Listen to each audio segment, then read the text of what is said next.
नमस्कार साथियों, मेरा नाम है आर.के. सिंह। संस्कृति पीसीएस यूट्यूब चैनल पे आप सभी का स्वागत है। आज के एपिसोड में हम बात करने वाले हैं सुखना वन्यजीव अभयारण्य के बारे में। पहले तो ये देखेंगे कि आखिर ये इस समय चर्चा में क्यों है।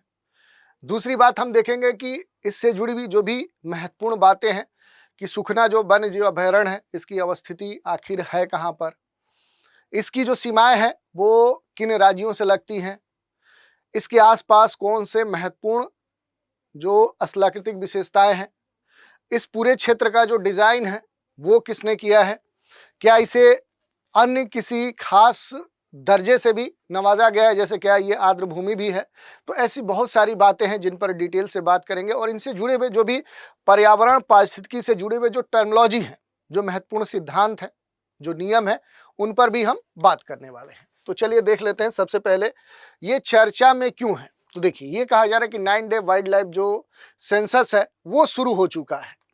जो 9 दिवसीय कह सकते हैं कि वन्य जीव जो गणना है उसकी जो शुरुआत है वो सुखना वाइल्ड लाइफ सेंचुरी से शुरू कर दी गई है और 9 दिवसीय ये पूरी जनगणना होगी। और सबसे खास बात है कि इसमें जो भी रात्रिचर जो पशु हैं उनको शामिल किया जाएगा और इनके साथ क्या है कि जो बर्ड्स हैं, जो पक्षी हैं, उनको भी क्या किया जाएगा, इसमें शामिल करते हुए इनकी जो गणना है वो की जाएगी।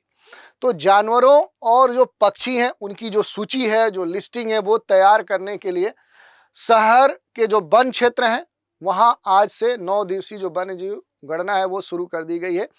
ये जो पूरी जो गणना की जा रही है ये क्या है, केंद्र सरकार के द्वारा एक तरह से देखें, केंद्र शासित जो प्रदेश के वन और वन्य जीव जो विभाग हैं उनके द्वारा क्या है, भारतीय वन्य जीव संस्थान जो WII है देहरादून, उसके सहयोग से सुखना वन्य जीव अभयारण्य, जो भी बोटेनिकल गार्डन है, सुखना जो चोई रिजर्व फॉरेस्ट है, उसके साथ साथ विभिन्न जो अन्य क्षेत्र हैं वहाँ पर ये गणना की जाएगी। और इसी कारण से देखें तो ये इस समय चर्चा में है। थोड़ा इससे जुड़ी हुई जो भी अहम बातें हैं उन पर हम चर्चा कर लेंगे। जैसे देखिए, ये जो अभयारण्य है ये अहम हो जाता है तो सबसे पहले हम देखेंगे कि आखिर इसकी जो अवस्थिति है वो कहाँ पर हमें देखने को मिलेगी। तो देखिए, यहाँ पर चंडीगढ़ में आएंगे तो यहाँ पर आपको सुखना जो झील है वो देखने को मिलेगी और इसी झील के पास क्या है कि शिवालिक की जो पहाड़ियाँ हैं वहीं पर आपको ये जो वन्य जीव अभयारण्य है ये आपको देखने को मिलेगा। और इसकी जो सीमाएं हैं ये कहाँ से लगेंगी, तो आप देख सकते हैं कि एक तरफ क्या है यहाँ पर देखने को मिलेगा, तो एक तरफ आपको यहाँ पर हरियाणा जो राज्य, देखिए यहाँ पर सुखना जो वन्यजीव अभयारण्य की बात कह रहे हैं जिसकी अवस्थिति सुखना लेक के पास है, तो इधर इसके पास जो एक डिस्ट्रिक्ट है वो हरियाणा है। और दूसरी तरफ अगर आप देखेंगे तो जो यहाँ पर डिस्ट्रिक्ट नहीं बल्कि स्टेट है, और दूसरी तरफ कौन सा स्टेट आपको देखने को मिलेगा, तो पंजाब स्टेट देखने को मिलेगा। झील की बात करेंगे तो जो सुखना झील है ये क्या है, पूरी तरह से क्या है, ये मैनमेड झील है, मानव के द्वारा निर्मित झील है। झीलें अलग अलग तरीके की होती हैं, कुछ प्राकृतिक झीलें होती हैं, कुछ मानव निर्मित झीलें होती हैं। प्राकृतिक झीलों में भी बहुत तरह की झीलें होती हैं, तो उसमें ये क्या है, मैनमेड झील है और वर्षा पर आधारित झील है। यानी कि इस झील में जो जल की मात्रा होती है वो जल की जो मात्रा है वो कैसे बढ़ती घटती है, तो ये वर्षा के जल पर कहीं ना कहीं देखें तो ये आधारित है। ये भी आपको ध्यान देने वाली बात है।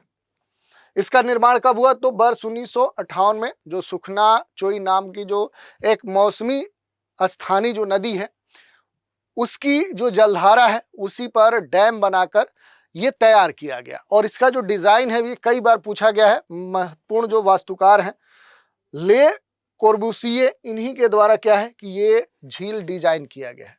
बाद में देखें, निर्माण के बाद 1988 में इसे आर्द्र भूमि भी इस पूरे क्षेत्र को घोषित कर दिया गया। तो इसके बारे में हमने देखा। इसके क्षेत्रफल की बात करेंगे तो लगभग 2600 हेक्टेयर में फैली हुई है। स्थापना की बात कर लेंगे, सुखना जो वन्य जीव अभयारण्य है इसकी स्थापना 1998 में की गई थी। और भौगोलिक रूप से देखेंगे तो ये अस्थिर क्षेत्र माना जाता है। बारिश के दौरान सतही जो जल है उस सतही जल के कारण बड़े स्तर पे सॉइल जो इरोजन है, जो मृदा अपरदन है, मृदा का जो कटाव है, जो मृदा का अपक्षय है वो यहाँ पर देखने को मिलता है। यहाँ पर जो भी शिवालिक चूंकि क्षेत्र का यहाँ पर विस्तार है, तो शिवालिक की जो रेतीली मिट्टी है जिसमें जगह जगह क्या होता है, चिकनी मिट्टी देखने को मिलती है जमी हुई। और इसके अलावा सुखना झील के अलावा देखेंगे तो अभयारण्य में बहुत सारे छोटे बड़े जो जल निकाय हैं वो आपको देखने को मिल जाएंगे। इसके अलावा कुछ महत्वपूर्ण बातें हैं इसके झील के बारे में, जैसे वेजिटेशन के बारे में देखें तो यहाँ जो भी इस पूरे क्षेत्र में जो वनस्पति देखने को मिलेंगे उसमें खूब घास के मैदान, आर्द्र भूमि बीच बीच में आपको देखने को मिलेगा। सुखना झील का जो पारिस्थितिकी तंत्र है उसके महत्वपूर्ण हिस्सों के तौर पे ये घास और जो आर्द्र भूमि क्षेत्र है उनका मिला जुला स्वरूप जो है वो आपको देखने को मिलेगा। और यहाँ पर बहुत तरह की जो वनस्पति प्रजातियां हैं उनके जो वृक्ष हैं जैसे खैर, फुलाई, कीकर, शीशम, मूंज, अमलतास, जो झिंगन है, आंवला है, रति है, वसाका है, कई अन्य जो इस तरह के वृक्ष हैं वो इसमें शामिल है। और इस क्षेत्र में देखेंगे तो बहुत सारे जो वन्य जीव जंतु हैं वो भी आपको देखने को मिलेंगे, जैसे गिलहरी है, आम है, नेवला है, भारतीय खरगोश है, शाही है, जंगली बिल्ली है, सियार है, जंगली सुअर है। ऐसे बहुत सारे जो वन्य जीव हैं वो इस अभयारण्य में आपको देखने को मिलेंगे। और ये देश में किसी भी अन्य स्थान की तुलना में देखें तो यहाँ पर काफ़ी झुंड में ये जीव आपको देखने को मिल सकते हैं। यहाँ पर सांभर जो एक प्रकार का मृग होता है वो खास तौर पे आपको देखने को मिलता है, तो उस कारण से भी अहम है। यहाँ और भी बहुत सारे जो पक्षी प्रजातियां हैं वो भी आपको देखने को मिल सकती है। अगर इस पूरे क्षेत्र के महत्व की बात करें कि इसका महत्व क्या है, तो देखिए शिवालिक जो क्षेत्र है ये चंडीगढ़ का सबसे अहम क्षेत्र माना जाता है पर्यावरण पारिस्थितिकी के दृष्टिकोण से, क्योंकि ये जो क्षेत्र है यहाँ जो बायोडाइवर्सिटी है वो चंडीगढ़ में सबसे अधिक अगर कहीं देखने को मिलती है तो वो इसी क्षेत्र में देखने को मिलती है। शहरी क्षेत्र के निकट होने के कारण कार्बन सिंक के दृष्टिकोण से देखें तो ये अहम हो जाता है। सुखना जो झील है उसके जल ग्रहण क्षेत्र को देखें तो संरक्षित रहकर झील की जो एज है उसका जो अस्तित्व है उसे लंबे समय तक बनाया जा सकता है। और जब ये झील सुरक्षित होगी तो इसके आसपास का जो क्षेत्र है वो संरक्षित होगा। वहाँ रहने वाले जो वन्यजीव हैं, जो वनस्पति प्रजातियां हैं, उनकी जो जैव विविधता है उसको संरक्षित किया जा सकता है। शहर के माइक्रो क्लाइमेट को संतुलित करने के लिए देखें तो ये क्षेत्र सबसे अहम हो जाता है। और उत्तर भारत में सांभर के संरक्षण के दृष्टिकोण से देखें तो ये महत्वपूर्ण केंद्र के तौर पे जाना जाता है।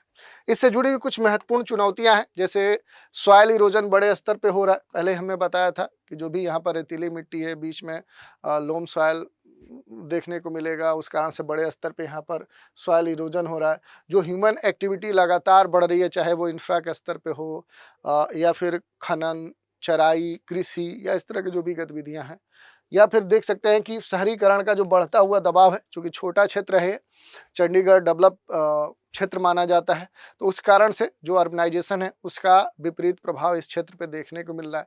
पानी का जो प्रवाह है वो घटने से जो यहाँ पर सुखना जलाशय है उसके लिए संकट की स्थिति उत्पन्न हो गई है। तो ये सारी बातें अहम हो जाती है। कुछ और इन्वायरमेंटल जो तथ्य हैं जो इस टॉपिक से जुड़ते हैं, जैसे शिवालिक की तलहटी में देखेंगे तो पारिस्थितिकी रूप से सबसे संवेदनशील ये क्षेत्र माना जाता है। भूवैज्ञानिक रूप से ये अनस्टेबल है।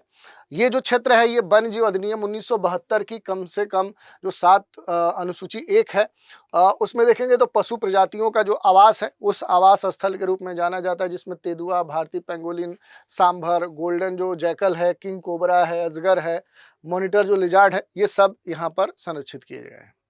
अनुसूची 1 की जो प्रजातियां हैं उनको क्या माना जाता है, एक तरह से देखें तो लुप्त प्राय माना जाता है। तो ये जितने जो वन्य जीव हैं ये सेंसिटिव हैं, एक तरह से इनके अस्तित्व के सामने संकट है और इस कारण से तत्काल इन्हें सुरक्षा प्रदान करने की जरूरत होती है और इसी कारण से इन्हें अनुसूची फर्स्ट में रखा गया। इसके अलावा जो अनुसूची 2 है उसकी जो प्रजातियां हैं जैसे सरीसृप, तितलियां, पेड़ की झाड़ियां, पर्वतारोही, जड़ी बूटियां या इस तरह के 200-250 से अधिक जो पक्षी प्रजातियां हैं उनको संरक्षण प्रदान किया गया। इसके अलावा अगर आप देखेंगे सुखना जो वन्य जीव अभयारण्य है इसकी जो पूरा इकोलॉजिकल जो स्थिति है वो काफ़ी सेंसिटिव है। 1986 के अंतर्गत ये उल्लेखित है, लिस्टेड है। राष्ट्रीय उद्यान और वन्य जीव अभयारण्यों की जो सीमा है उसको भी आप देख सकते हैं। उनके बारे में जो बेसिक नियम है कि जो भी राष्ट्रीय उद्यान है, वन्यजीव अभयारण्य है, उनकी जो सीमाएं हैं उनको 10 किलोमीटर के भीतर की भूमि को पारिस्थितिकी जो संवेदनशील क्षेत्र है उस रूप में क्या है अधिसूचित किया जाना अनिवार्य है। और 10 किलोमीटर से अधिक जो क्षेत्र हैं उनको भी केंद्र सरकार के द्वारा ESZ के रूप में अधिसूचित किया जा सकता है यदि उनमें कोई बड़ा पारिस्थितिकी रूप से महत्वपूर्ण संवेदनशील कोई कॉरिडोर है।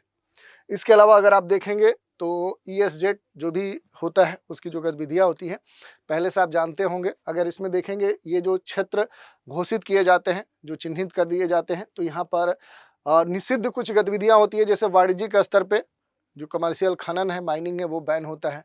प्रदूषण फैलाने वाले आरा जो मिल है, उद्योगों की जो स्थापना है, प्रमुख जो जल विद्युत परियोजनाएं हैं, ये यहाँ पर संचालित नहीं की जा सकती हैं। रेगुलेटेड स्तर पे देखें, विनियमित स्तर पे वृक्षों की कटाई, कृषि प्रणाली में भारी जो परिवर्तन है, भूजल संचयन है, होटल रिसोर्ट की जो स्थापना सहित जो प्राकृतिक जल संसाधन है, जो व्यावसायिक उपयोग है, वो विनियमित होते हैं। अनुमति की बात करें क्या परमिटेड है, तो स्थानीय जो लोकल लोग हैं, स्थानीय जो समुदाय हैं, उनके द्वारा जारी कृषि और बागवानी से जुड़ी हुई जो गतिविधियां हैं, वर्षा जल संचयन, नवीकरणीय ऊर्जा स्रोतों का जो उपयोग है उसे अलाउ किया गया है। इसके अलावा देखेंगे तो हाल ही में देखें तो सुप्रीम कोर्ट ने विशेष जो कुछ महत्वपूर्ण ESZ के संदर्भ में क्या दी है, कुछ महत्वपूर्ण दिशा निर्देश दिए हैं, उनको भी आप देख सकते हैं। जैसे 2022 में सर्वोच्च न्यायालय ने आदेश दिया कि राष्ट्रीय उद्यान या जो भी वन्य जीव अभ्यारण्य है उनके आसपास न्यूनतम 1 किलोमीटर का ESZ होना अनिवार्य है। ये कई बार आपके एग्जाम में पूछा गया है। 2023 में सुप्रीम कोर्ट ने फिर फैसला दिया कि यह उन ESZ पर लागू नहीं होगा जिनके संबंध में जो मसौदा है, जो ड्राफ्ट है, वो अंतिम अधिसूचना जारी की जा चुकी है। ये उन स्थानों पर भी लागू नहीं होगा जहां संरक्षित जो स्थल है, अंतर्राज्यीय जो सीमाएं हैं उन पर स्थित हैं और सामान्य जो सीमाएं हैं वो साझा करते हैं। राष्ट्रीय उद्यान जो अभ्यारण्य है उनके भीतर या 1 किलोमीटर के दायरे में किसी भी प्रकार के खनन की अनुमति भी नहीं है। तो ये कुछ महत्वपूर्ण जो दिशा निर्देश हैं उन पर हमने बात कर ली। इसी टॉपिक पर एक प्रश्न देख लेते हैं। सुखना जो वन्यजीव अभ्यारण्य है, इसके संदर्भ में निम्नलिखित कथनों पर विचार कीजिए। ये शिवालिक जो पर्वतमाला है उसकी जो तल छठी है उसमें ये स्थित है। इसकी स्थापना 1958 में हुई थी। ये भारत में सांभर की सर्वाधिक झुंड वाली जो संख्या है वो यहाँ पर देखने को मिलती है। ये पूछा जा रहा है कूट के आधार पर कि ऊपर दिए गए जो कथन है उनमें से कितने कथन सही हैं। तो इस प्रश्न का उत्तर आप हमें कमेंट के माध्यम से दे सकते हैं। तो आज के एपिसोड में हमने सुखना जो वन्य जीव अभ्यारण्य क्षेत्र है उसके बारे में बेसिक जो जानकारी है या फिर उससे जुड़े हुए जो भी अहम कह सकते हैं पर्यावरण पारिस्थितिकी के दृष्टिकोण से, जैसे ESZ की हमने बात की, उन पर भी संक्षिप्त रूप से हमने बात की। तो आज के एपिसोड में इतना ही। आप सभी हमारे साथ बने रहें, इसके लिए धन्यवाद।